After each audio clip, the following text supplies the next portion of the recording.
pemirsa Unas TV, senang sekali saya Suneni Putri Intan dapat kembali menjumpai Anda dalam Unhas Daily.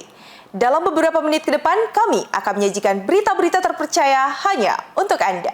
Majelis Ulama Indonesia menyebut jika sikap tidak menentukan pilihan atau golongan putih dalam pemilu hukumnya haram. Bagaimana pendapat para mahasiswa Universitas Hasanuddin? Berikut informasi selengkapnya untuk Anda. Assalamualaikum warahmatullahi wabarakatuh. Pemirsa, saya ingin menjelaskan tentang fatwa Majelis Ulama Indonesia tahun 2009 di Padang Panjang bahwa nasbul imam wal imarah, memilih pemimpin itu bagian dari kewajiban beragama.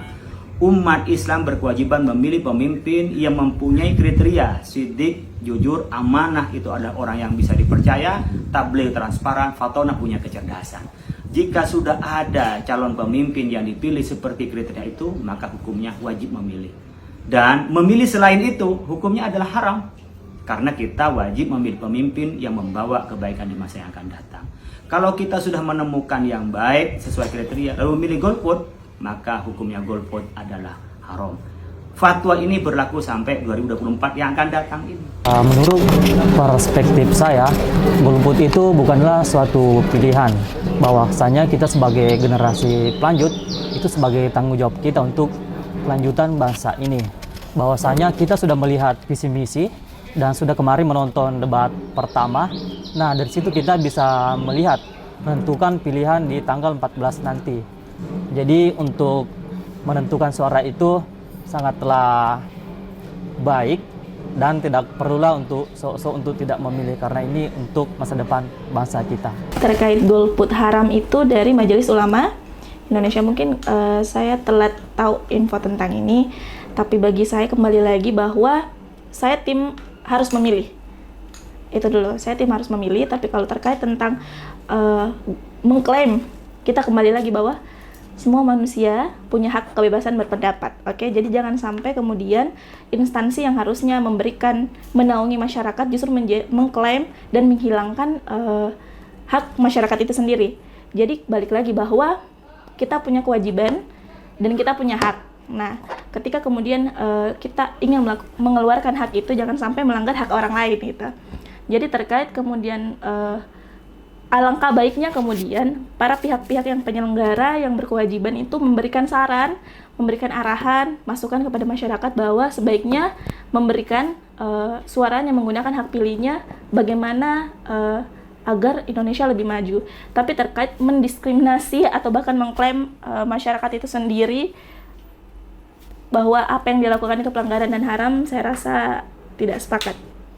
Lebih baik menghimbau, kemudian memberikan arahan terkait tentang wajibnya, pentingnya suara masyarakat terhadap pemimpin ke depannya. Kalau dari saya sih, sebenarnya yang mau dipertanyakan itu apa alasan MUI untuk mengeluarkan fatwa bahwa golput itu haram? Apakah karena MUI ingin melihat pemerintah atau pemimpin negara yang akan menjabat ini ke depannya bisa menjadikan sebagai contoh, atau dia melihat juga dari bagaimana cara pemimpin Islam itu memimpin.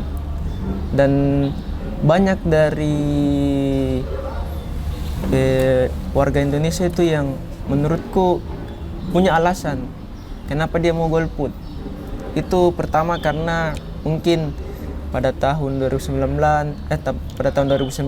atau 2014 itu dia mungkin sudah termakan banyak tipuan-tipuan lah, yang dimana mereka itu karena mempercayai mereka pilih tapi ternyata ujung-ujungnya tidak terrealisasikan. Nah, itu mungkin alasan kenapa banyak orang yang golput. Tapi ini alasan yang belum bisa kutangkap baik-baik kenapa alasannya MUI ini mengeluarkan fatwa bahwa golput itu haram. Itu sebenarnya yang mau dipertanyakan. Tapi kalau melihat dari MUI ini kayaknya mereka mau seolah-olah mengislamkan satu pemimpin negara. Kalau dilihat dari sudut pandang yang berbeda. Makanya aku bilang, kenapa ini langsung mengeluarkan fatwa itu tanpa memikirkan bagaimana ke depannya. Mungkin dari Iya, sebenarnya kalau saya lihat fatwa yang dikeluarkan oleh MUI ini sangat Islam sekali. Yang mana mereka berpatokan bahwasanya ada dalih yang mengatakan bahwa kita wajib memilih pemimpin yang sesuai dengan kriteria Islam, yang mana diantaranya sidik, amanah, fatonah, dan tablik. Dan tentu keempat sifat itu sudah terdapat dalam 3 calon presiden ini. Yang pertama, amanah, dapat dipercaya, fatonah, cerdas tentu.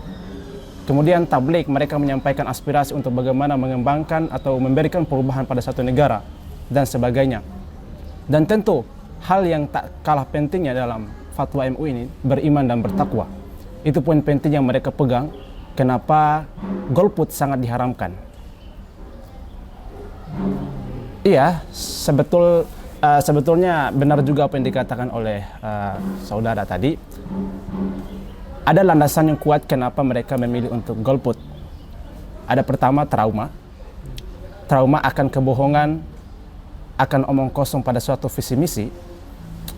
Maka mereka trauma ketika mereka memilih satu tokoh yang diiming-iming oleh visi misi yang cukup idealis, namun nyatanya pada saat keberjalanan nanti itu semua hanyalah omong kosong, tidak dijalankan dengan baik sesuai dengan visi misi yang telah dipaparkan pada saat calon.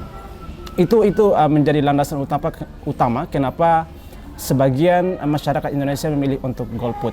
Trauma, dan trauma. Kedai Inovasi Unhas, Direktorat Inovasi dan Kekayaan Intelektual, menggelar workshop penyusunan proposal dana padanan Kedai Reka 2024 batch kedua. Kegiatan ini berlangsung di Unhas Hotel and Convention. Berikut berita selengkapnya untuk Anda. Workshop penyusunan proposal dana padanan Kedai Reka Batch 2 digelar pada tanggal 19 Desember 2023 di Unhas Hotel and Convention.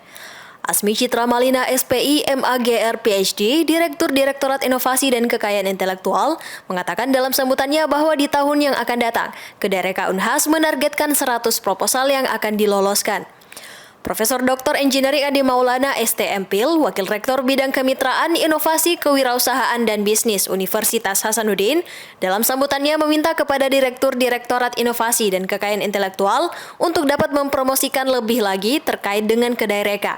Beliau juga berharap bahwa kegiatan ini dapat bermanfaat bagi semua pihak. Pada tahun 2021, saat pertama kali launching Kedai Reka Matching Fund, 4 proposal berhasil diloloskan.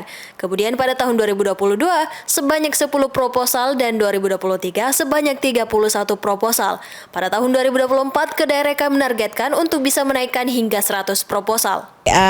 Alhamdulillah target kita pada hari ini yang dimana mitra itu banyak sekali datang dari pemerintah daerah, baik Pemprov, Sulawesi Selatan maupun dari Kota Makassar. Teman-teman pengusul yang belum mendapatkan mitra itu bisa segera mendapatkan mitra untuk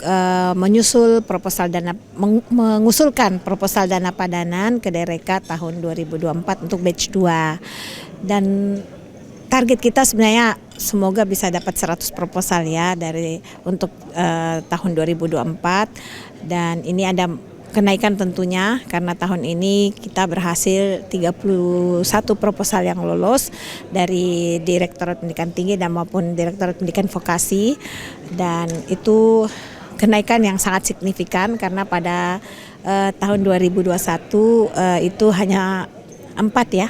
Hanya 4, kemudian itu pertama launching Kedai Reka Matching Fund-nya.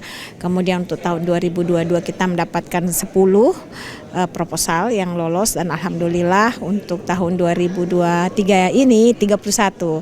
Jadi semoga 2024 kita dapat 100. Walaupun sebenarnya memang dari tahun ke tahun Dikti sangat ketat ya ketentuan-ketentuan dan persyaratan lolos proposalnya, karena memang betul-betul harus yang inovatif, berkualitas, dan outputnya jelas untuk komersialisasi inovasi maupun untuk menyejahterakan masyarakat dan juga membantu pemerintah daerah melalui skema-skema dana padanan kedereka yang ada. Asmi Citra Malina SPI MAGR PhD juga mengatakan bahwa Direktorat Jenderal Pendidikan Tinggi sangat ketat dalam penentuan syarat pelolosan proposal. Proposal yang diloloskan haruslah berkualitas dan inovatif serta output yang jelas. Dermayana Arsal Eshut MP PhD dari Kepala Bappelit Bangda Provinsi Sulawesi Selatan berharap bahwa kedepannya semakin banyak kerjasama penelitian dan hasil penelitian tersebut dapat diterapkan di daerah sesuai dengan kebutuhan daerah. Berita tadi sekaligus menutup perjumpaan kita hari ini. Terus saksikan Unhas Daily hanya di Unhas TV. Saya Suneni Putri Intan beserta kru yang bertugas pamit undur diri dan sampai jumpa.